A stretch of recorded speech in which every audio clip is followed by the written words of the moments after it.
Welcome back, YouTube pipe smokers. Mutton Chop Piper here. Well, today's video is entitled The State of Things. I just wanted to get on and kind of give you an idea, kind of talk to you about, the things that have happened in the past and how things are going now, and just kind of just a chat session, I guess you want to call it. First thing I want to do is I want to talk to you about my experience with my mother's passing. Now, I know a lot of you out there, you've had parents pass or friends pass, and you will be able to relate. So my mother died in October.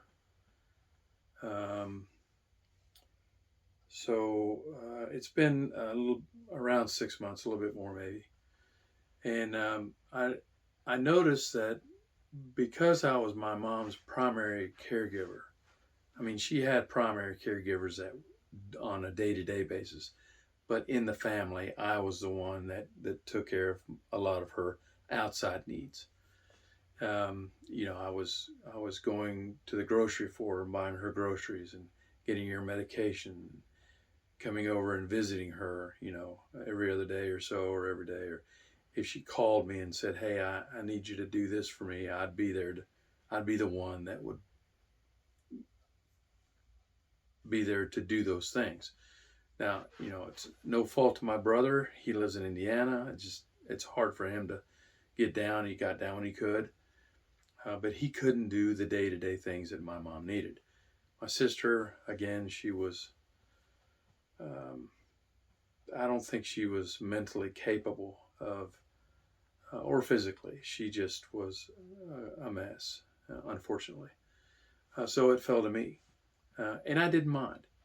The way I kind of look at things in life are that my parents gave me a great upbringing. They instilled in me a lot of the things that you see on your side of the camera. So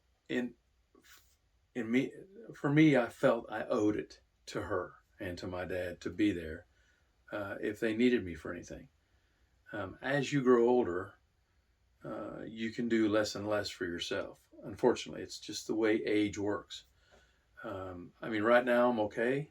I can get around. I can do things. I can pretty much do everything I need for myself. But there'll be a time, 70s, 80s, 90s, that I won't be able to do a lot of things. And I will be relying on my children to help me in those areas. But what I notice is death for someone that you are taking care of, or that you are a caregiver of, is so sudden. It's like hitting a brick wall. Everything stops. Well, you're so used to calling that person. I called her every day, calling that person, going over and doing things for them, that in certain times, there would be times at work where I would be getting really busy, doing things. And I would say, "Oh, that reminds me, I need to go and see Mom today." And then it would hit me. The realization would hit me that she's gone. But it's an odd feeling. It's an odd sensation that your mind hasn't grasped the reality that they're gone, and you get in such a routine that you forget, and that you just, if you get busy or you get sidetracked, that it just comes up. I got to go see her, or I got to call her. And that was an odd sensation. It took a couple of months, 2 or 3 months, to get over that, because I would constantly be. And what was really weird is that when you haven't seen them for a couple of days, even after they're gone, you feel guilty for not going over and seeing them. That is the most bizarre thing I went through. I felt guilty for not going and seeing her. Well, she's not here anymore. So it took, a couple of months to get through that. Maybe it's part of grief, I don't know. But it took a couple of months to get through that kind of feeling that, oh, I haven't called her in a couple of days. I feel guilty. Wait a minute. She's not here anymore. So I just wanted to pass that on to you and kind of wonder if any of you guys have had the same feeling. It's, I've never experienced something like that, and it was kind of strange. So on other subjects, Blend Club's going great. Um, uh, as you know, we went up to Pennsylvania to stop in on Boswell's, and again, their shop was great, and they're very kind people. We are planning more trips. We got one set up for May 13th through the 16th, 13th, 14th, 15th, or 14, 15, 16 in Ohio, near Cleveland. So that's coming up here pretty quick. And the switching over to on YouTube, switching over to getting monetization has worked out pretty well. What we're trying to do is we're trying to purchase things that we need to upgrade the videos. Right now I'm using my cell phone, but we're looking at maybe getting some better equipment.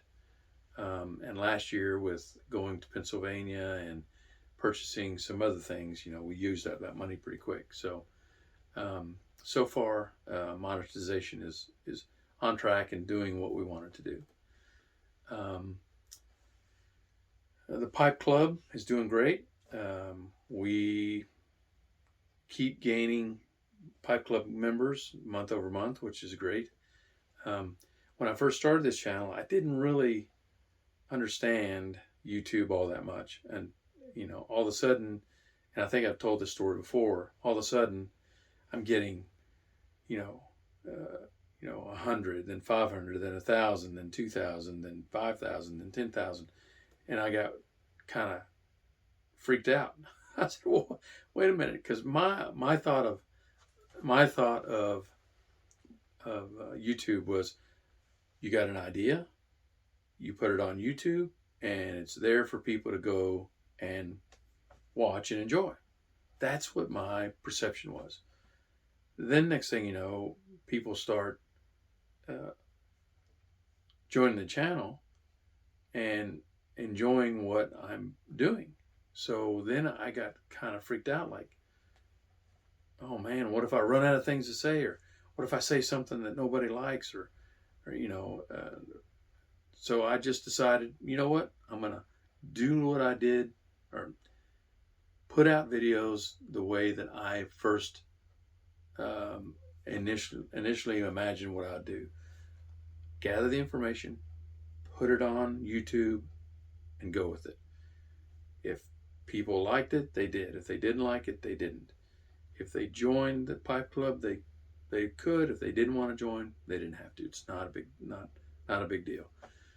But that being said, one of my goals for this Pipe Club is to get to the point where I reach 100,000 Pipe Club members.